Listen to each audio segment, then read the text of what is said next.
There's a very real prospect that no matter how safe a driver you are, this could happen to you.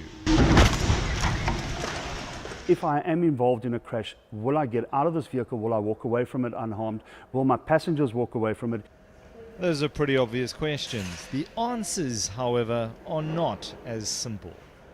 4 car models that account for about 50% of vehicle sales in South Africa were shipped here to the crash test facility in Landsberg, Germany. Under highly confidential conditions, the vehicles are tested against the most rigorous safety standards in the world. The NCAPs rate a vehicle in terms of adult and child occupant protection on a scale of 0 to 5 stars.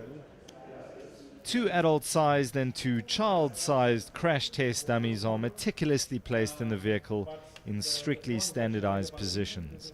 One of the child-sized dummies, mimicking an 18-month-old, is placed in a rear-facing child seat, and the other, the size of a 3-year-old, is placed in a forward-facing child seat.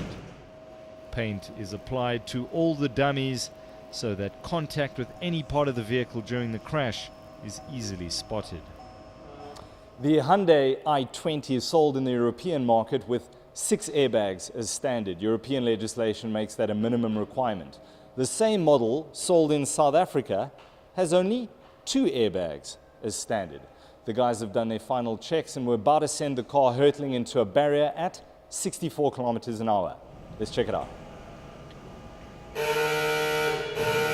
The i20 gets a rating of 3 stars for driver and passenger and 2 stars for child occupants. The exact same model sold in Europe was tested in 2015 and achieved a 4-star Euro NCAP rating. I asked Global NCAP's technical director how the models sold in South Africa compares to the same models sold in Europe. It has as a standard feature 2 frontal airbags only, doesn't have a standard feature for side airbags. And on top of that, we actually were surprised because the car for South Africa doesn't have the ISOFIX anchorages for child seats, which is a standard feature for the European version. Some of the airbags have been removed that was standard on the 2015 model. What can a consumer take from the fact that the manufacturer has removed some of the safety features? We expect to be treated in the same way, it doesn't matter where we live. So we expect when we buy a car which is looking exactly the same as another car, for example in this case from Europe, that we do have as a safety basic features the same thing as we do have in the European car. Why are we treated in a different way than European consumers or American consumers or Australian consumers? Another one of the 4 vehicles shipped over to Germany is the Toyota Yaris. It goes on to score the highest of the 4 South African models tested, achieving 3 stars for both adult and child occupants.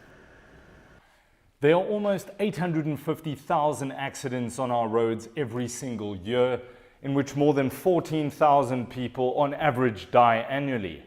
Besides the catastrophic human cost, the cost to our economy, 143 billion rand. The Automobile Association's Leighton Beard. The Automobile Association is, we've brought people to ADAC, we've brought people to this facility to look at the crash tests.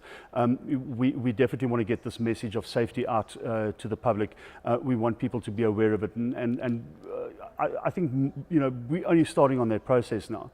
At the end of the day, consumers will have to drive this process. There will have to be a demand from consumers on manufacturers, on government to say we want safer vehicles.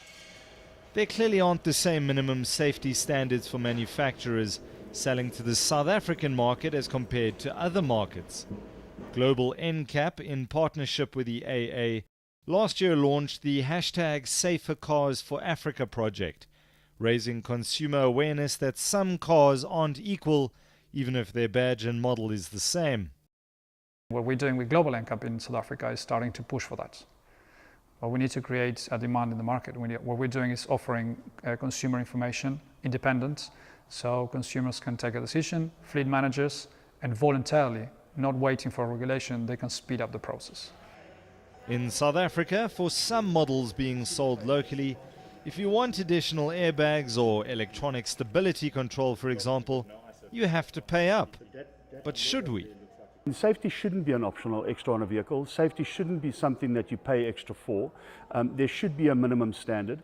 And that's a really critical mind shift that we think needs to happen in South Africa as well. So we are looking at the regulation. There needs to be changes in that, but there also needs to be a change in the mindset, in the perception of consumers when they're purchasing vehicles.